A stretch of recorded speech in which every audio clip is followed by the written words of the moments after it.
오늘 말씀 속에서 성경 말씀 속에서 제가 그렇게 인생의 성공을 위해 달려갔던 두 사람을 제가 여러분들에게 좀 소개하려고 하는데, 이 두 사람이 여러분들에게 질문이 되시기를 바라고, 이 두 사람의 그 얻은 답이 여러분들의 인생에 또 곤고할 때면 늘 꺼내 들게 되는 그 지루한 질문에 답이 될 수 있기를 바랍니다. 첫 번째는 그 누가복음 12장에 나오는 부자 이야기예요. 이 사람이 얼마나 부자였냐 하면 이 사람의 고민은, 한번 따라해 보세요. 어찌할꼬. 벌어서 이제 보관할 곳이 없어서 고민이에요. 얼마나 부자입니까? 여러분들 그런 복을 좀 받고 싶으시죠? 네. 흘러 넘치는 막 복을 받으시기를 축복합니다. 저는 제 인생을 이렇게 생각하면서, 이제 제가 고향이 강원도 행성군 행성읍 읍상일이 276-3번지거든요. 그리고 태교원에 와서는 경기도 남양주시 태교원, 옛날엔 면이었잖아요. 이사구 3일 산동네에서 제가 목회를 해서 21년 여기 왔는데, 돌아보면은 어릴 적에 그 개울가를 걸으면서 서울 하늘을 보면서 나도 서울가 살 날이 올까 이런 생각도 해봤고, 그런 생각 해봤거든요. 또 하늘, 우리 고향에는 비행기장이 있었어요, 원주에. 그래서 하늘에 나르는 비행기 보면서 나도 비행기 타고 이렇게 날아다닐 날이 올까 이제 그랬는데, 그런 복을 다 받았어요. 그래서 저를 보면서 좀 내가 기적이다. 하나님 사랑이 내 안에 정말 내가 기적이지. 그리고 시골에서 수줍음 많던 소년이 이렇게 이 자리에 와서 말씀을 전하고 많은 사람을 이끌고 교육한다는 것은 기적이다. 심지어 여러분, 제 발음이 좋습니까? 안 좋습니까? 네, 혀 짧은 소리를 제가 내서 우리 어머님 걱정이, 강덕이는 이렇게 혀 짧은 소리를 내냐, 이게 걱정이셨어요. 제가 사역자가 된 다음에. 그래서 하나님께 기도하고 또 볼펜을 물고 무던히 연습하고 제가 이렇게 많이 노력했거든요. 그런데 제가 방송국에 아나운서도 했거든요. 그러니까 얼마나, 여러분, 기독교 방송에서 아나운서도 했으니까 얼마나 시골 사람이 출세했습니까? 그죠? 그리고 이렇게 존귀하고 고귀한 분들을, 여러분들의 담임 목사라는 그런 직임을 가지고 성도들에게 사랑받고 존경받는 거 너무 은혜다, 이런 생각하고, 오늘 아침에도 눈을 떴는데 천국에서 이 땅으로 소풍 온 사람처럼 마음이 막 아지랭이가 피면서 설레는 거예요. 여러분, 오늘 함께 누가복음 12장에 있는 이 부자는 저하고는 좀 다른 그런 나름대로 행복이 있었던 것 같아요. 얼마나 많이 벌었는지, 보관할 곳이 없이 막 넘치는 복을 그렇게 받았는데, 부자인 게 뭐 죄는 아닌데 문제는 뭐냐면 인색해요. 아니, 싸울 곳이 없으면 나누어 주면 되잖아요, 그죠? 근데 그거를 냉장고에 꽉 채워서 유통기한 지나서 썩어서 버리는 것처럼 그렇게 인생을 사는 거죠. 여러분, 이수영이라는 나이가 90 정도 되신 할머니가 계신데, 이분은 766억을 카이스트에 기부했더라고요. 나이 90 먹은 노인이. 그래서 서울대 법대를 나왔는데, 서울대 법대생들이 서울대 동문회 책에서 제명하자, 서울대에다 기부 안 하고 왜 카이스트에다 했냐 이래가지고 그런 우스갯소리도 있는데, 얼마나 보람이 있습니까? 그 할머니를 인터뷰하는데 자기 재산이 아직 많이 남았대요. 이거를 다 기부하고 갈 예정이고, 또 나누는 이 기쁨, 행복은 어마어마하다.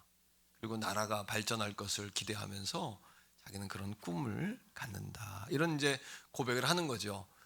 여러분, 받는 것보다 나누는 것이 행복합니다. 그 이유는 뭐냐 하면, 사람은 나눌 때 행복해요. 하나님이 우리에게 오늘도 건강도 주시고 또 은혜도 주시고 또 생명도 주셨고 또 이렇게 행복도 주시거든요. 주는 것은 하나님의 마음이고, 또 부모님들은 자식에게 뭐 할 때 행복해요?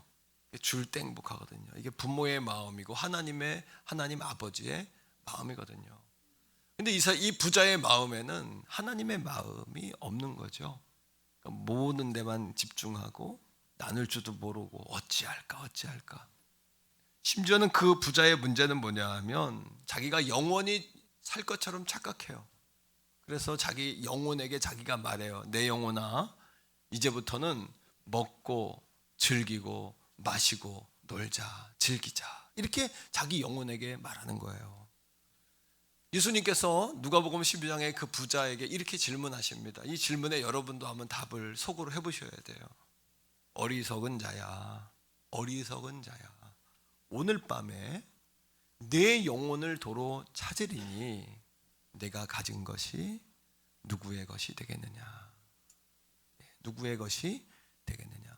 제 고향에 크게 목재상을 했던 친구 아버님이 계신데 40대 중반에 이분이 암으로 돌아가셨어요. 그런데 친구 아버님이니까 제가 중학교 때 뭐 이랬는데 아버님 그 상할 때는 집에서 했잖아요, 그죠? 집에서 이렇게 할 때 제가 친구랑 같이 3박 3일을 같이 있었는데 사람들이 막 돌아가신 분 앞에 가서 울고 나오다가 뭐라고 이야기하냐 하면 그래도 죽은 사람은 불쌍하지만 산 사람은 괜찮아 그래. 어린 나이인데 그게 제 머리를 툭 쳤어요. 아니 평생 죽어라고 고생만 하다가 그냥 죽어버리면 뭔 소용인가 이런 생각이 드는 거예요. 그런데 산 사람은 괜찮아. 그렇다고 산 사람은 괜찮은 건가 그러면? 이런 질문이 제 머리를, 어린 나이지만 제 머리를 툭 친 거예요. 여러분 오늘 밤에 우리의 영혼을 도로 찾아가신다면, 도로 찾는다는 이야기는 영혼은 우리가 주인이 아니라는 거예요. 우리가 독한 병에 걸려보고 여러분 끔찍한 사고를 당해보면 내 생명이 내게 아니구나 이런 생각하죠. 나는 인간은 아무것도 아니구나. 감기 몸살만 걸려도 아무것도 아니야. 인간은 열감기만 걸려도 꼼짝도 못하고 병원에 쫓아가야 되고 약 먹어야 되고 주사 맞아야 되고. 여러분 그 영혼에게 오늘 밤 네 영혼을 도로 찾겠다. 영혼엔 주인이 있는 거예요. 만드니 지은이가 있는 거죠. 그러면 네가 가진 것이 누구의 것이 되겠느냐. 자, 두 번째 사람을 소개합니다. 이 사람은 부자라고는 성경에 나오지 않지만 제가 볼 땐 부자였을 것 같아요. 하지만 인생의 가장 높은 지점을 찍은 성공한 사람이에요. 요한복음 3장 1절에 보니까 바리새인 중에 니고데모라는 사람이 있으니 유대인의 지도자다 이렇게 이야기해요. 세 가지로 그 사람을 소개합니다. 니고데모, 이름이 뭐냐면 정복자라는 뜻이에요. 부모가 자녀가 낳았을 때부터 이름을 뭐로 줬냐 하면 정복자라는 이름을 줬어요. 멋지죠. 아마 장군이 되라고 진 것 같기도 하고요. 인물이 되라고 진 것 같아요. 두 번째는 바리새인이랍니다. 바리새인은 뭐냐 하면 도덕적으로 완벽한 완벽주의자예요. 사람들이 볼 때 그 사람의 흠을 골라낼 수가 없어요. 사람들이 저 사람은 천국 갈 사람, 저 사람은 법 없이도 살 사람, 저런 사람은 이 시대의 모델, 모범 이렇게 박수를 치는, 여러분 도덕적으로 흠이 없고요, 율법적으로 완전해요. 사람들이 봤을 때. 하지만 인생의 평가는 사람들이 우리를 평가하는 매기는 점수에서 나오는 것이 아니고요, 내가 나를 점수를 어떻게 매길 수가 있느냐. 이것이 우리 인생의 솔직한 점수 아닐까요? 사람들이 나를 점수 매기는 것 중요합니다만 그건 여러분 허수, 거품이 있는 점수예요. 진짜 점수는 내가 나에게 몇 점을 매길 수 있는가. 여러분 스스로에게 한번 점수를 매겨보세요. 더 정확한 점수가 있습니다. 그것은 뭐냐 하면 나를 지으신 하나님이 보실 때 나에게 몇 점을 줄 수 있느냐. 자, 요한복음 3장 2절 말씀에 보면 이렇게 여러분 성공하니, 율법적으로 도덕적으로 완전하고, 이 사람은 지도자랍니다. 지도자, 국회의원 선거 있죠? 이 사람은 유대의 국회의원이었어요. 71명의 산헤드린이라는 공회가 있습니다. 거기에 의원이었어요. 국회의원. 나이가 많고 여러분 가장 인생의 꼭지점을 찍었고 사람들에게 존경받고 아마 재산도 어느 정도 많았겠죠. 아무 걱정이 없는, 모두가 존경하고 부러워하는 그런 사람이었단 말이에요. 그러나 요한복음 3장 2절 말씀에 보니까 한번 따라해 봅시다. 그가 밤에 예수를 찾아갑니다. 예수님은 당시에는 야인이었어요. 주류에 들어와서 인사이드에 들어와서 사람들을 움직이는 분이 아니라 소외되고 가난하고 심지어 창녀들, 세리들, 또 어린아이들, 병자들, 버림받은 사람들과 함께하는 아웃사이드에 있던 선생이었어요. 그런데 이 인사이드에 있던 바리새인이 한밤중에 예수님을 찾아가는 거예요. 그것도 나이가 어린, 자기보다 나이가 한참 어린 예수를 찾아가는 거예요. 왜요? 자, 2절 한번 화면에 있으니까 읽어보세요. 시작.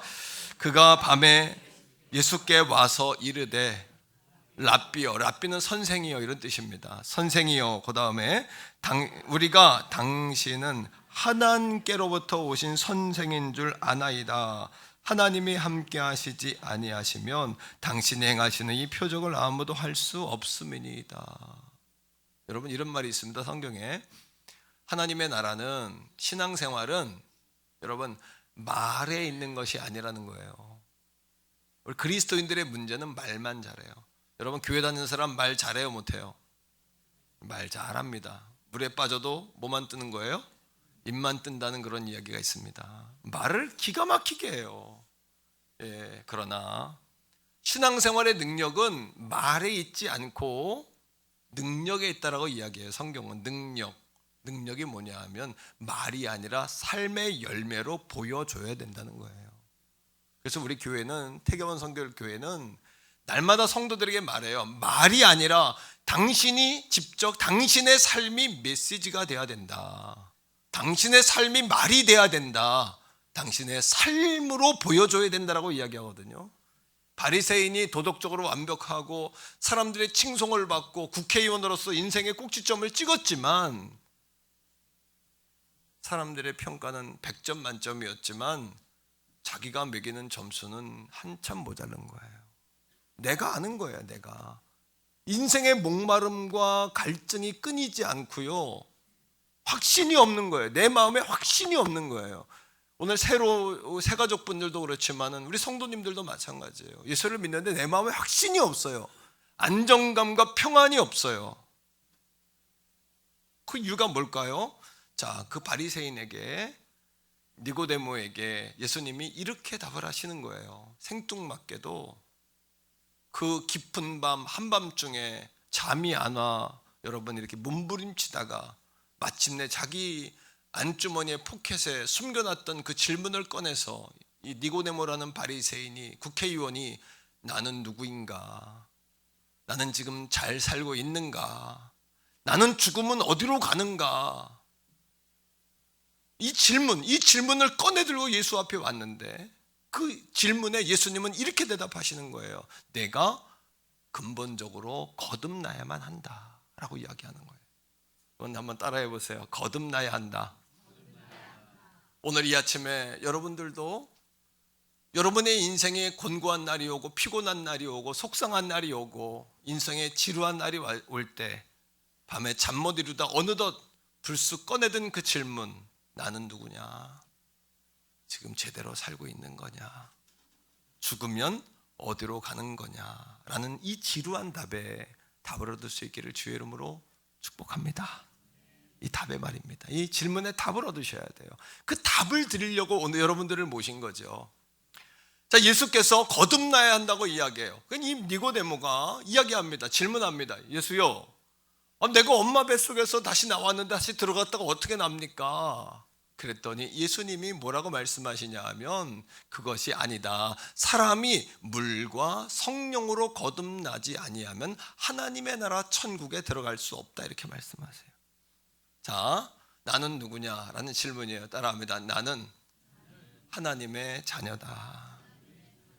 오늘 우리 성도님들은 하나님 앞에 나와 있는 자녀고요, 새가족분들은 하나님의 자녀가 아니었는, 여러분들은 마귀의 자식이었는데 갑자기 하나님의 자녀가 된 게 아니라요, 하나님을 좀 떠났다가 하나님 앞으로 다시 오신 자녀들이세요. 왜? 모든 인간들은 다 하나님 만들었으니까. 옆에 있는 분에게 한번 그렇게 말씀해 주세요. 당신이 하나님의 자녀인 거 아세요? 이렇게요. 시작. 당신이 하나님의 자녀인 거 아세요? 새가족분들은 잠깐 떠났다가 다시 하나님 앞에 다시 나오신 하나님의 자녀들이신 거죠. 두 번째, 여러분, 죽으면 어디로 가느냐? 거듭나면 천국에 간다는 거예요. 여러분, 진짜 우리의 생명은 육신이 아닙니다. 육신은 한 100여 년 되면 다 죽지요. 그리고 흙에 들어가면 여러분 다 흙으로 변하지 않습니까? 그런데 우리의 영은 죽지 않는 거예요. 영은 뭐냐? 우리의 생각. 이 영은 죽지 않습니다. 이건 영원히 살아서 우리가 죽은 후에도 천국 아니면 지옥으로 갈리는 것이죠. 자, 물과 성령으로 거듭나지 아니하면이라고 예수께서 말씀하셨어요. 물은 뭐예요? 우리가 하나님을 떠나 지었던 죄를 씻음 받아야 한다는 것이고, 성령은 뭘까요? 성령은 하나님께서 우리를 하나님의 자녀가 되도록 감화, 감동, 오늘도 우리를 도와주셔야 된다는 이야기죠.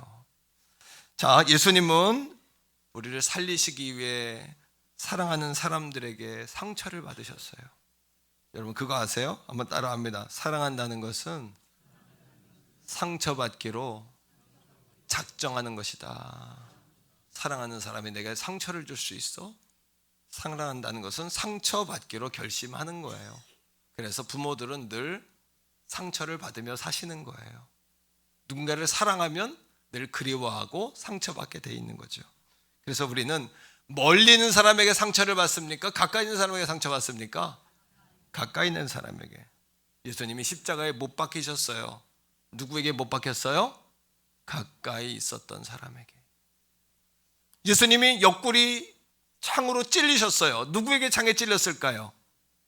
가까이, 멀리 있으면 예수님을 찌를 수 없어요. 가까이 있었기 때문에 찌른 거예요. 예수님이 옆구리를 찔렀어요. 그런데 신비롭게도 예수님이 십자가에 달리셔서 있을 때 옆구리를 창으로 찔림당하는 예수님께서 고통을 상처를 받으셨는데 옆구리를 찌를 때 그 옆구리에서 놀라운 게 나온 거예요. 뭐가 나왔을까요?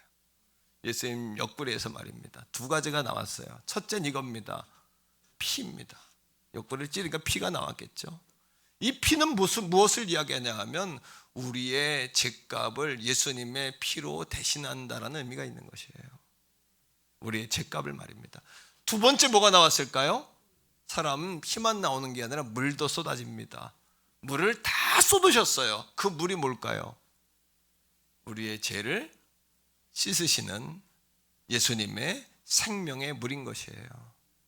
그러니 예수님께서 니고데모에게 내가 물과 성령으로 거듭나지 아니하면이라고 이야기한 것은 예수님이 십자가에 달리실 때 흘리신 그 피와 물로 제사함을 받지 아니하면 이런 이야기입니다. 우리 힘과 능으로는 제사함을 받을 수가 없는 것이죠.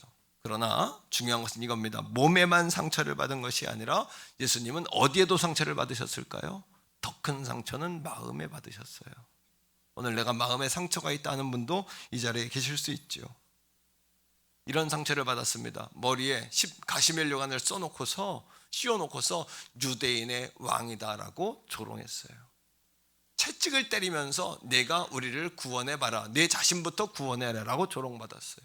심지어 얼굴에 침을 뱉었고요, 뺨을 때렸어요. 얼마나 끔찍합니까? 예수님 옷을 속옷만 남기고 다 벗겼어요. 여러분, 장정 33살의 남자 장정이 모든 대중 앞에서 옷을 벗겼다? 십자가에 달아 머리에 가시멜로관을 쓰고 채찍을 때리고 침을 뱉고 뺨을 때렸다? 얼마나 큰 고통입니까? 그러나 그것이 말하는 것은 내가 지은 그 죄의 실상이 그렇게 끔찍하고 지독하다는 걸 이야기하는 거예요. 우리의 죄가 그렇게 지독하다. 여러분, 그런 이야기 우스갯소리 있습니다만 머리털 난 존재 가운데 가장 무서운 게 뭐라고요? 사람이 제일 무서운 시대가 된 게 맞지요? 사람만큼 흉악한 것이 없고 사람만큼 여러분 지독한 것이 없고 사람만큼 끔찍한 존재가 없는 시대가 되었어요. 하나님은 그렇게 사람을 지은 적이 없으신데 사람들 스스로가 그렇게 끔찍해진 것이죠. 자, 우리가 상처를 받으면 마음이 어때요? 마음이 무너지죠. 때로는 우리의 마음이 어떻게 돼요? 산산조각이 나서 부서지는 경험을 하지 않습니까? 그러나 예수님께서 십자가에 달려서 옆구리에 창을 찔리며 물과 피를 쏟으셔서 우리의 죄를 씻으셨고요, 우리의 죄를 대신 값을 치르셨고요, 예수님께서 모욕을 당하시면서 자신이 부서짐으로 우리의 부서짐을 치료하신 거예요. 우리의 고통당함을 치료하신 거예요. 자신이 무너지면서 이 시대에 무너져 있는 여러분들을 치료하시는 거고요, 자신이 산산조각이나 부서지면서 산산조각나 부서진 우리들을 치료하시는 거죠. 질문입니다. 그렇다면 예수께서 왜 십자가에서 그렇게 산산이 부서지는 고통을 당했을까? 예수 믿는 사람들은 왜 날마다 십자가 이야기를 그렇게 할까? 예수가 죽었다는 이야기를 할까? 자, 성경 속에서 찾아보겠습니다. 이사야서 53장 5절로 6절인데요. 자, 한번 천천히 읽습니다. 시작. 그가 찔림은 어딜 찔렸어요? 옆구리에 창으로 찔림은 우리의 뭐 때문이요? 허물이 뭘까요? 죄의 모양들. 인간을 이 죄의 모양들을 허물이라고 해요. 허물 때문이요. 그 다음에 시작. 그가 상함은 우리의 죄악 때문이라. 우리를 자꾸 죄를 짓게 하는 우리 안에 근본적인 죄성이 있단 말이에요. 이 죄성이 우리로 하여금 여러분 죄를 자꾸 짓게 하는 거예요. 이것 때문에 예수님이 창에 찔리셨고요, 몸에 채찍을 맞으시고 머리에 가시면류관을 쓰시고 물과 피를 다 쏟아서 십자가에 죽는 고통을 당하셨단 말이에요. 자, 그 다음 말씀을 계속해서 보겠습니다. 시작. 그가 징계를 받음으로 우리는 평화를 누려요. 어떤 평안? 하나님과 나 사이에 막혀져 있는 그 담이 예수님의 십자가의 죽음으로 우리의 죄값을 치루어서 하나님과 나 사이가 평화하게 된 것이에요. 그리고요, 시작. 그가 채찍에 맞음으로 우리는 나음을 입었도다. 그거 아세요? 하나님의 자녀들은 과거에 병이 없었어요. 하나님의 자녀들에게는 가난이 없었고 저주가 없었단 말이에요. 그런데 하나님의 천지를 지으시고 인간의 죄를 통해 만들어진 것이 있는데 그게 뭐냐면 미움이었어요. 그게 무엇이었냐면 살인이었어요. 그게 무엇이냐면 엉겅퀴와 잡초예요. 인생의 엉겅퀴와 잡초, 저주들이 시작된 것이에요. 사랑하는 성도 여러분, 예수님이 내가 채찍에 맞음으로 너희가 나음을 입었다고 이야기한 것은, 예수를 믿는다는 것은 우리가 죽어 천국에 가는 것만이 아니라 이 땅에서 하나님의 자녀로 평안과 보호와 보장을 받는다는 것이에요. 어떤 애는 물을 거예요. 그러면 예수 믿는 사람들이 다 병든 사람이 없나요? 다 부유해야 되겠네요? 아니요. 우리는 그거보다 더 큰 행복을 누리고 사는 사람들이란 말이에요. 병들었으나 하나님의 나와 함께 하시고요, 가난하지만 하나님의 나와 함께 하시고요, 언젠가 이 땅에서 그 병을 치료받을 수 없다면 영원한 천국에서 영원한 강건을 누리고 살 것을 믿기 때문이에요. 이 땅에서 우리가 당장 돈을 많이 모아 큰 아파트, 큰 좋은 집을 살아갈 수는 없을지라도 영원한 천국에 모든 것이 다 있는 그 집에 가서 영원토록 살 것을 믿기 때문이에요. 그 사실을 믿기 때문이에요. 그 사실을 믿는 것이에요. 예수를 믿는다는 것은 그러하기에 근본적인 질병 저주의 치유입니다. 예수를 믿는다는 것은 근본적인 여러분 죽음 저주의 치유입니다. 예수를 믿는다는 것은 여러분 근본적인 가난 저주의 치유인 줄로 믿습니다. 그리고 이 땅에서 하나님을 잘 믿고 하나님 안에서 하나님으로 인하여 살아가다 보면 영혼이 잘된 같이 범사가 잘되고 강건한 역사를 누리게 되는 것이죠. 더 좋은 역사가 일어날 줄 믿습니다. 옆에 있는 분들을 축복합시다. 더 좋은 일이 일어납니다. 두고 보세요. 더 좋은 일이 일어납니다. 내가 예언합니다. 여러분 선포하세요. 믿음은 바라는 것들의 실상이고 보지 못하는 것들의 증거라고 했고요, 내게 능력 주시는 그분 안에서 내가 모든 것을 할 수 있다고 했고요, 하나님이 사람을 지으시면서 첫 번째 하신 말씀이 복 주시며라고 말씀하셨고요, 마침내 복 주신다고 말씀하셨고요, 번성케 하고 번성케 하며 하나님께서 우리를 축복하시고 축복하신다고 약속하신 것이에요. 이 근본적인 치유. 사랑하는 성도 여러분, 오늘 우리가 감기 몸살이 떠났다고 진정 건강한 것인가요? 우리가 우리 안에 지독한 질병이 떠났다고 정말 우리가 치유된 건가요? 내 안에 마음의 병들, 우리 인생의 질병들, 그래서 예수님께서 십자가에서 끔찍하게 침뱉음 당하고 뺨을 맞고 채찍 맞고 머리에 가시관 쓰고 심지어는 옆구리에 창으로 찔려 물과 피를 다 쏟을 수밖에 없었던 우리에게 끔찍한 그 질병들, 머리에 털이 달린 존재 가운데 가장 무서운 괴물로 바뀌어버린 이 시대 인간들, 이 시대의 여러분 인간들의 자화상들, 이것에 대한 물음표를 던지지 않냔 말입니다. 교회는 그런 모든 여러분 원래는 그렇지 않았으나 그렇게 영혼이 병든 분들을 치유한 영적인 병원이라는 사실을 기억하시기를 바랍니다. 영적인 병원입니다. 이것이 영적인 병원. 강건하게 하고 새롭게 하고 여러분 새로운 여러 은혜를 제공하는 곳인 것이죠.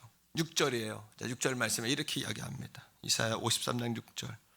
자, 예수님 왜 십자가에 죽으셨다고요? 시작. 우리는 다 양 같답니다. 양에겐 두 가지 특징이 있어요. 첫째는 뭐냐면 양은 눈이 어둡습니다. 시력이 어두워요.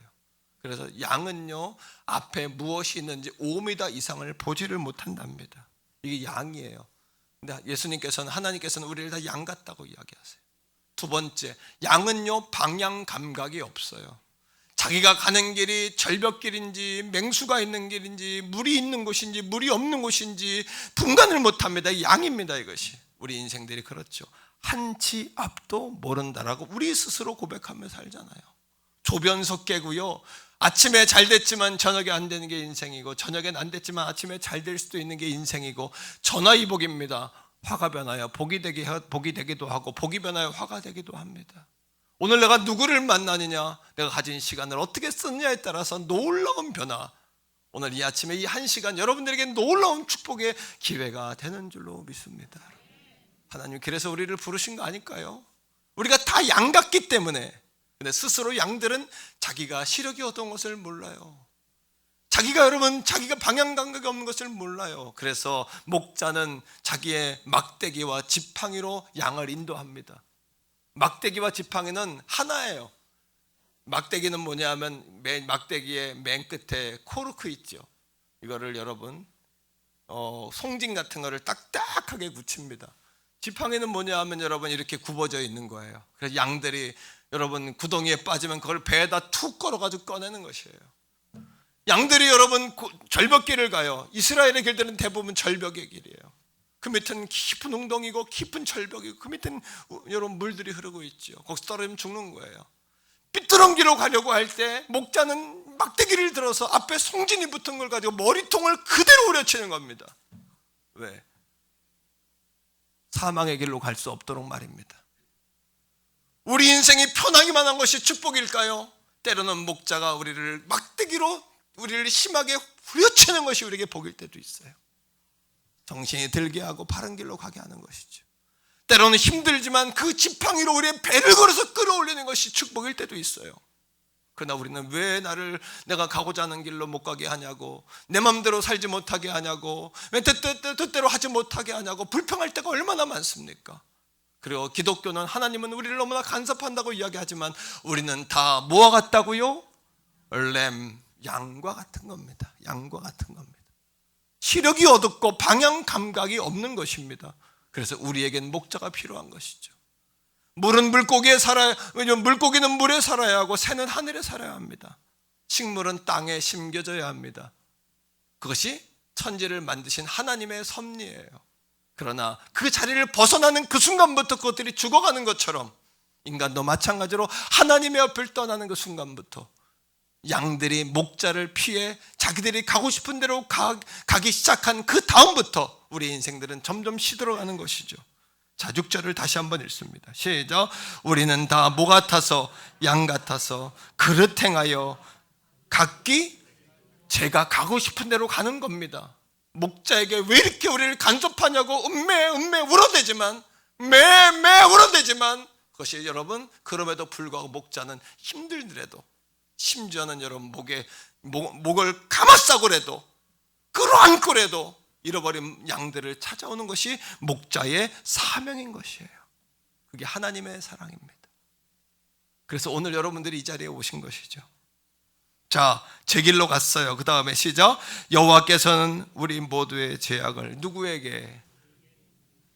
예수님의 채찍에 맞으신 것, 예수님의 상하신 것은 우리의 죄악 때문입니다. 그분은 죄가 없지만 그분이 상하시고 십자가의 죽으심으로 말미암아 하나님과 우리 사이에 평화가 왔어요. 그리고 우리가 하나님의 자녀로 자격이 회복되었습니다. 뿐만 아니라 그가 채찍에 맞음으로 우리 인간이 죄로 인하여 얻었던 모든 저주는 근본적으로 풀어진 것입니다. 예수를 믿으면 근본적 질병 문제 자유입니다. 예수를 믿으면 근본적 가난 문제 해결입니다. 예수를 믿으면 근본적 죽음의 문제 해결입니다. 그래서 예수를 믿으면 저주에서 축복으로 우리 인생이 바뀌어가는 것이죠. 여러분 그거 아세요?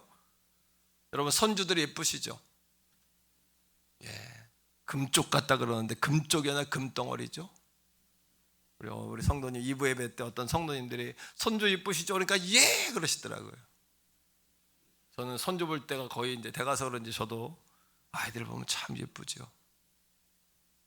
그런데 그거 아십니까? 이 땅에 죽기 위하여 태어난 아이가 있을까요? 모든 아기들은 사랑받을 자격이 있고 사랑받기에 태어납니다. 한 가문의 존귀한 자손으로 태어나기도 하고 할아버지 할머니의 기쁨으로 태어나기도 하고 고대하고 고대했던 꽃과 같은 존재로 옥동자 같은 존재로 이 땅에 오지 않습니까? 그러나 이 땅에 죽기 위해 오신 아기가 있어요. 바로 예수 그리스도죠. 하나님의 외아들이었던 독생자였던 그 아들을 우리를 구원하시기 위해 이 땅에 보내신 것이에요. 뭐 하시기에? 하기 위하여 죽게 하기 위해서. 이 땅을 심판하기 원했다면 예수님을 심판자 재판관으로 보내셨을 거예요. 온 땅을 정복하기 원하셨다면 예수님을 장군으로 보내셨을 거예요. 그러나 온 땅을 사랑하시기에 여러분 사랑은 정복이 아니라 사랑은 희생이잖아요. 사랑은 상처받는 거잖아요. 사랑은 받는 것이 아니라 사랑은 여러분 주는 것이고 상처를 받는 거 아닙니까? 사랑한다는 건 상처를 받는 거예요. 그래서 이 땅에 오신 그 아기 예수님은 우리의 모든 죄를 대신해서 따라합니다. 희생양으로 오셨다. 우리가 그런 이야기하죠. 저희를 희생양, 나를 희생양 삼지 마. 우리 얼마나 기분 나쁩니까? 친구들이 나를 희생양 삼았어. 내 남편이 나를 희생양 삼았어. 참을 수가 없어 라고 이야기하죠. 그러나 이 땅에 예수 그리스도는 희생양으로 오신 거예요. 날 때부터. 축복받아야 될 그 아기가, 하나님의 독생자였던 왕이신 그 아기가, 그리고 십자가에 죽는 그 순간에 옆구리에 창에 찔리고 머리에 가시가 면류관을 쓰고 침뱉음을 당하고 뺨을 맞으면서 그이가 말한 마지막 말이 뭔지 아십니까? 주여 저들의 죄를 저들에게 돌리지 마옵시고, 주님 내가 하나님이 나를 이 땅에 보내신 모든 사명 미션을 다 이루었습니다 라고 이야기합니다. 그 미션을 다 이루었습니다. 하나님 미션을 다 이루었습니다. 영어로 finish라고 이야기해요. 마쳤습니다. 헬라어로 그들의 빛을 내가 다 갚아 영수증을 받았습니다. 테텔레스타이라고 이야기합니다. 그 예수께서 어린 양이신 그이께서 죽으신 거예요. 그러하기에 우리 인생의 답이 뭘까요?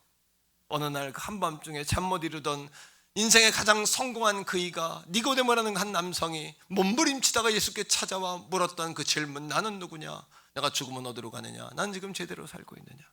그 질문에 관하여 거듭나야 한다고 말씀하셨던 주님, 물과 성령으로 거듭나지 아니하면 하나님 나라에 들어갈 수 없다고 말씀하신 주님, 그 말씀, 그 말의 답이 뭘까요? 내가 채찍에 맞아 십자가의 죽음으로 흘렸던 그 물로 너희의 죄를 씻고, 그리고 이 사실을 믿을 수 있는 성령의 감동의 역사가 너희 가운데 임하도록, 그 성령의 역사, 성령의 도우심이 함께할 때 너희가 거듭날 수 있다. 그러하게 그 예수 그리스도는, 우리 한번 고백적으로 말합니다. 예수님이 내 인생의 답이시다. 내 인생의 길이시다. 예수님은 내 인생의 길이며 내 인생의 답이 되시는 거죠. 요한복음 14장 6절에 있는 말씀처럼 그러하게 예수만이 당당하게 뭐라고? 내가 길이다, 내가 진리다, 내가 생명이다.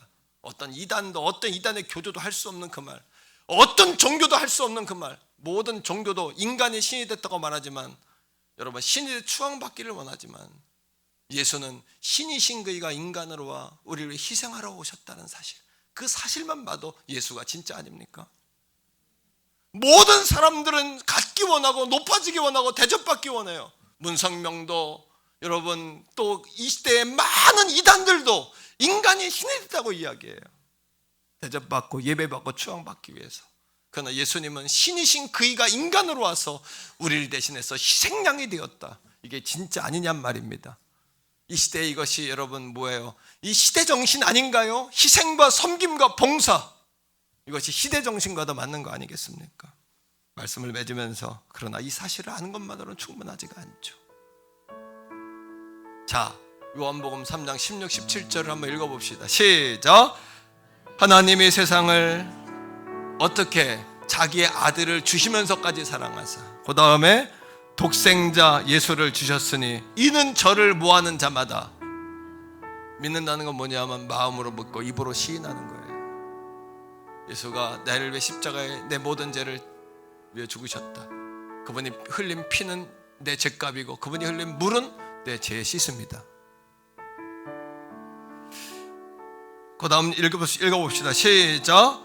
멸망하지 않고 영생을, 영원한 생명 천국을 얻는다. 예수 믿으면 부자 됩니다. 예수 믿으면 질병 다 치료받습니다. 예수 믿으면 영원 생명 얻습니다. 어떻게? 우리는 근본적인 부여와 근본적인 치유와 근본적인 영생을 소유한 사람들이에요. 그러니 마음에 평안이 오는 거예요. 자기 자리로 돌아가 있으니 말입니다. 자, 17절 시작. 하나님이 그 아들을 세상에 보내신 것은 세상을 심판하려 하심이 아니요 그로 말미암아 세상이 구원받게 하려. 예수님이 이 땅에 오신 것은 심판하러 온 게 아니라 구원하려 오셨다는 것이죠. 오늘 이 아침에 우리 태교원 성결교회 성도님들도 마음으로 믿어 거듭남의 은혜가 회복되시기를 축복합니다. 이것이 없으면 예수 믿는 기쁨과 만족과 자라남이 없는 거예요. 신앙의 자람이 없는 거예요. 이 땅에 죽기 위해 오신 그 아기 예수, 나의 죄를 위해 죽기 위해 오신 아기 예수를 믿는 것이에요. 그리고 여러분, 그 아기 예수를 마음으로 먹고 입으로 시인하며 그럴 때 하나님의 자녀됨이 회복이 되는 것입니다. 자녀된 권세가 회복되는 겁니다. 그런데도 사탄 마귀는 날마다 와서 우리를 괴롭혀요. 뭐라고? 너는 가난뱅이야, 너는 병자야, 하나님 백성 아니야, 넌 지옥 권세 갈 사람이야. 잠 못 자게 하고 꿈에 와서 괴롭히고요, 인생의 삶 가운데 괴롭혀요. 갑자기 안 좋은 일이 일어난 것 같아요. 그럴 때 이렇게 말하세요. 따라합니다. 나는 하나님 아들 딸이야. 너와 상관이 없어. 나는 예수님의 핏값으로 구원받은 사람이야. 너는 나와 상대가 안 돼. 할렐루야. 제가 여러분 성원 아파트 앞에 언덕에서 교회를 개척했잖아요. 아시는 분들 아실 겁니다. 우리 교회 밑에 점집 있죠? 무당집 아시죠? 할머니가 와서 한 말이 있잖아요. 저한테, 목사님 기도 좀 많이 하지 말라고, 무서워서 잠을 잘 수가 없다고. 가서 물어보세요. 목사님 무서워서 귀신이 못 온답니다. 그때 제가 나이가 33살이었어요 무서워서 못 오겠답니다. 점괘가 안 나와요. 제발 2년만 벌어먹고 3년만 벌어먹고 그만할 테니 제발 나 좀 봐주세요. 제가 태교원에서 한 거 아닙니까? 그 뭐예요? 그 일을 통해 하나님의 살아계심을 난 경험한 거예요. 오늘도 우리 태교원 성결교회 사랑하는 성도들이요, 잠 못 자게 하고 인생을 괴롭히게 하고 부적이나 우상으로 괴롭히는 모든 악한 사단 마귀의 힘이 없고 그림자와 같은 가난 권세, 질병 권세, 고난 권세는 예수님의 이름으로 다 벗어난 줄로 믿습니다. 여러분, 마귀가 와서 목사님 제발 부탁해, 제발 무서워서 잠을 잘 수가 없어요. 점괘가 안 돼. 귀신이 찾아올 수 없다고 했던 그 우리의 능력의 이름 예수, 그 능력의 이름 예수. 할렐루야. 우리 태교원 성결교회라는 영적 병원은 오직 예수밖에 처방하지 않아요. 예수 외에는 사입이라고 알기 때문에 우리 예수 외에는 처방하지 않는 교회예요. 오직 생명의 길만 여러분 인도하는 교회예요. 이 시간 여러분 가슴에 한번 손을 얹어봐요. 한번 따라합니다. 사랑의 하나님, 나는 양 같아서 눈이 어둡고 방향 감각이 없고 간섭하기 싫어하는 양과 같아서 하나님을 떠나 방황했습니다. 오늘 저는 예수님을 나의 구원주로 고백합니다. 믿습니다. 나를 대신해서 십자가에 죽으신 예수님, 내 안에 오시옵소서. 나의 주인 되어 주옵소서. 하나님, 자녀 삼아주시니 감사합니다. 하나님, 질병 권세, 가난 권세, 죽음 권세, 근본적으로 해결해 주신 것 감사합니다. 예수님의 이름으로 감사하게도 드립니다.